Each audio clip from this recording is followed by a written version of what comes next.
Sawadika, welcome to Window on Thailand, the Andaman series. I'm Sandar Hanuthsa. Health and wellness continues to increase in popularity as people around the world become more and more aware of the dangers of unhealthy lifestyles and eating habits. The health and wellness business has expanded and has even extended its reach to other trades such as the hotel and tourism industry. Today we're at Atmanjai Wellness Center to speak to the Managing Director, Mr. Michael Massey, for more insight on this interesting industry.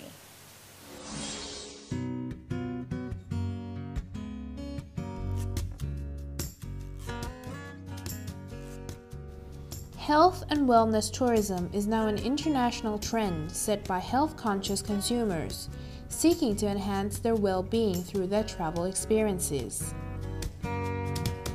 Traditionally, individuals from developing countries have traveled to developed countries for high-quality medical care.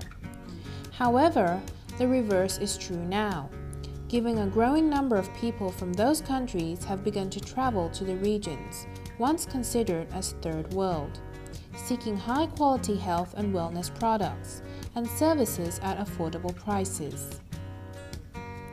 This type of consumer seeks to look and feel better, to lose weight, to slow the effects of aging, to relieve pain or discomfort, to manage stress, or to partake in the use of natural supplements like vitamins and minerals to improve their health.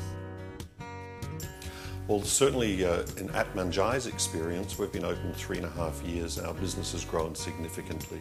What's interesting perhaps for some of the viewers is that even with the current economic turmoil around the world, our business continues to grow and our visitor arrivals are up 10% on last year's, and that's common throughout the industry.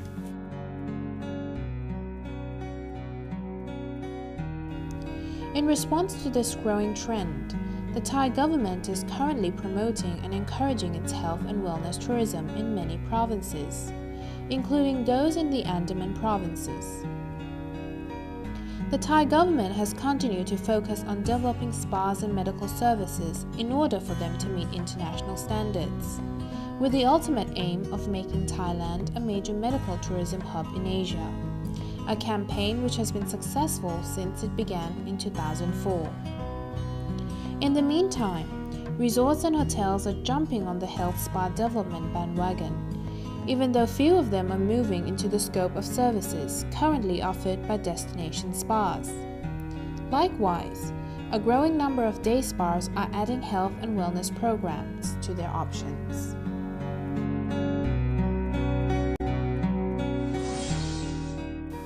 Sawadika. Sawadika. Thank you for joining us today. We're here to talk about health and wellness. Now, health and wellness tourism might be somewhat of a new word for lots of people. Could you describe it to us? Tell us what it is exactly. Yes, thank you.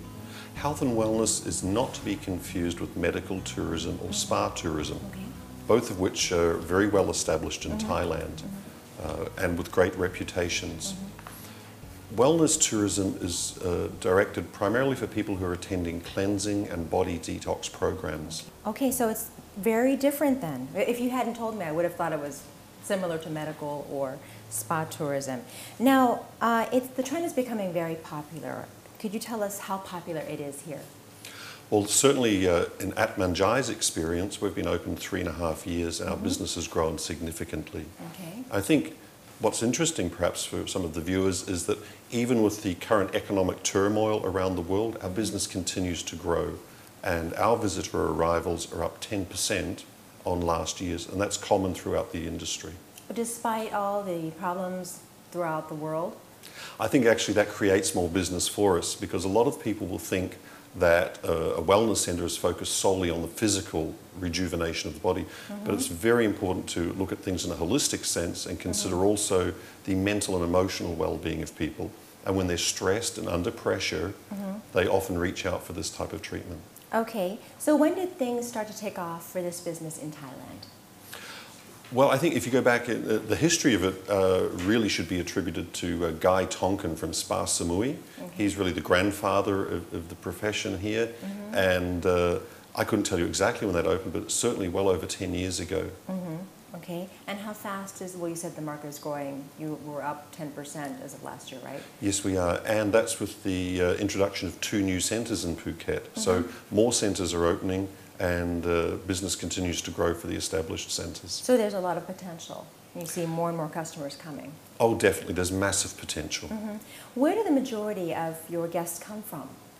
Yeah, it's a good question. I wish I knew, but although we keep records, it seems to be more Occidental and Oriental clients, but a lot of them are based around Asia and the Middle East. So we get a lot of expatriates, European expatriates, but we've had clients from over 45 countries, including Tanzania, Kazakhstan, and so it's difficult to say. Yeah. And how long do they normally stay with you? The average client stays approximately 10 days in Phuket attending one of our programs, but they stay for anywhere between 3 and 28 days. Okay, and besides Phuket, which is an ideal destination for this kind of tourism, would you suggest any other provinces that might have the potential for this kind of business? I think, well, the advantages of Thailand as a destination are 1, the climate, 2, that there is tourism infrastructure, and 3, Thai culture, and particularly the Thai people and how they care for clients. The challenge is having access, because for most of our clients, they're business people, business owners, executives. They have limited time available, so they don't want to be doing 2 or 3 flights to get somewhere, and that's where Phuket has a massive advantage. So you said they're business executives mostly, so they're suffering from stress. That's why they come to you? Well, I think stress is one of the drivers, but what happens when people get stressed is sometimes they will drink alcohol more as a way to calm down. Sometimes they will eat more if they're unhappy or under pressure, and because they're busy they don't exercise as much. So what happens is there's a combination of factors that all accumulate, and basically people feel run down. And you said that this is completely different from medical tourism and spa tourism. So you don't have doctors on site? No, we don't. We have a close relationship with the 2 international hospitals in Phuket, and they're supportive of what we do. They understand what we do, and but it's very different. I'm not anti-doctor. I think that there are certainly times where a doctor is very, very important. But in terms of a wellness and rejuvenation program, that's not necessary. Okay. And you mentioned that we have Occidental and Middle Eastern customers coming here. Why do they choose Thailand over these other Asian countries? I think 1 is that Thailand has a fantastic reputation. Okay? There is great tourism infrastructure. Here in Phuket, we're fortunate to have an excellent airport service with frequent flights, and for those people who can't fly directly to Phuket, there's multiple daily connections from Singapore, Kuala Lumpur and Bangkok. Okay, and is this kind of tourism an all-year-round thing, or is it seasonal? Yeah, good question, Sandy. Our average monthly number of visitors doesn't fluctuate very much, so it indicates that when people are feeling run down, tired, or they just feel in need of rejuvenation, or it's time to make a difference in their lives, they pick up the phone and they come. The lead time from when someone makes a first inquiry until they arrive is often less than 4 weeks. Wow. So we don't have a lot of forward bookings, but we do have a very consistent level of business. Okay. Unfortunately, we've run out of time for the first segment, but not to worry. We have 2 more segments coming up. So just after the break, we'll continue with our discussion on health and wellness right here on Window on Thailand, the Andaman series.